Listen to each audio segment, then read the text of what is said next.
પ્રશંસનીય કામગીરી સામે આવી છે। તેરા તુજકો અર્પણ કાર્યક્રમ હેઠળ નાગરિકોને તેમની ખોવાયેલી મિલકત પરત સોંપવામાં આવી હતી। ઉત્તરાયણ પોલીસે કેર પોર્ટલની મદદથી અલગ અલગ રાજ્યોમાંથી કુલ 19 મોબાઈલ શોધી કાઢ્યા હતા। ગુમ થયેલા કુલ 19 મોબાઈલ ફોન તેના મૂળ માલિકોને પરત અપાયા હતા। સીસીટીવી ફૂટેજની મદદથી પોલીસે સોનાની ચેઇન અને ચોરી થયેલ એક્ટિવા શોધી કાઢ્યું હતું। મોબાઈલ, સોનાની ચેઇન અને વાહન મળી કુલ 5,46,500ની મતા માલિકોને સોંપવામાં આવી હતી। રાજ્યના માનનીય નાયબ મુખ્યમંત્રી શ્રી દ્વારા પ્રજાભિમુખ વહીવટ આપવાની દિશામાં થયેલ સૂચનો અનુસંધાને સુરત શહેર પોલીસ કમિશનર શ્રી અનુપમસિંહ ગેહલોત સરના માર્ગદર્શન હેઠળ આજરોજ ઝોન 5 વિસ્તારના અમરોલી તેમજ ઉત્તરાયણ પોલીસ સ્ટેશનના તેરા તુજકો અર્પણ કાર્યક્રમનું આયોજન કરવામાં આવેલું।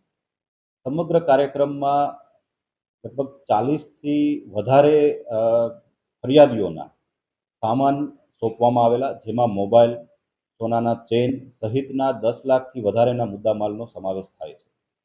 આ કાર્યક્રમનો હેતુ લોકોને વધુ પારદર્શી રીતે અને સરળતાથી પોતાનો સામાન જે છે, કિંમતી સામાન છે, એ પરત મળે તે છે।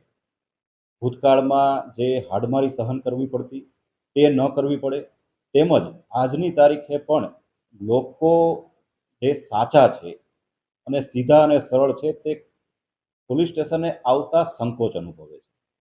આવા કાર્યક્રમોના માધ્યમથી લોકોને એ સંદેશ આપવા માંગીએ છીએ કે પોલીસ તરફથી પોઝિટિવ કામગીરી કરવામાં આવે છે। આપના પ્રશ્નો પોલીસ સુધી પહોંચશે તો ઉકેલવાની દિશામાં પોલીસ કટિબદ્ધ છે અને તત્પર રીતે કામગીરી કરશે, જેથી લોકો પોતાના પ્રશ્નો, પોતાના ચોરાયેલી વસ્તુઓ, મોબાઈલ ખાસ કરીને આ પ્રકારની વસ્તુઓ પોલીસ સુધી પહોંચાડે અને જે પહોંચાડવામાં આવશે તો કામગીરી કરવામાં આવશે, એ સંદેશ જે છે એ આ કાર્યક્રમ દ્વારા આપવામાં આવે છે।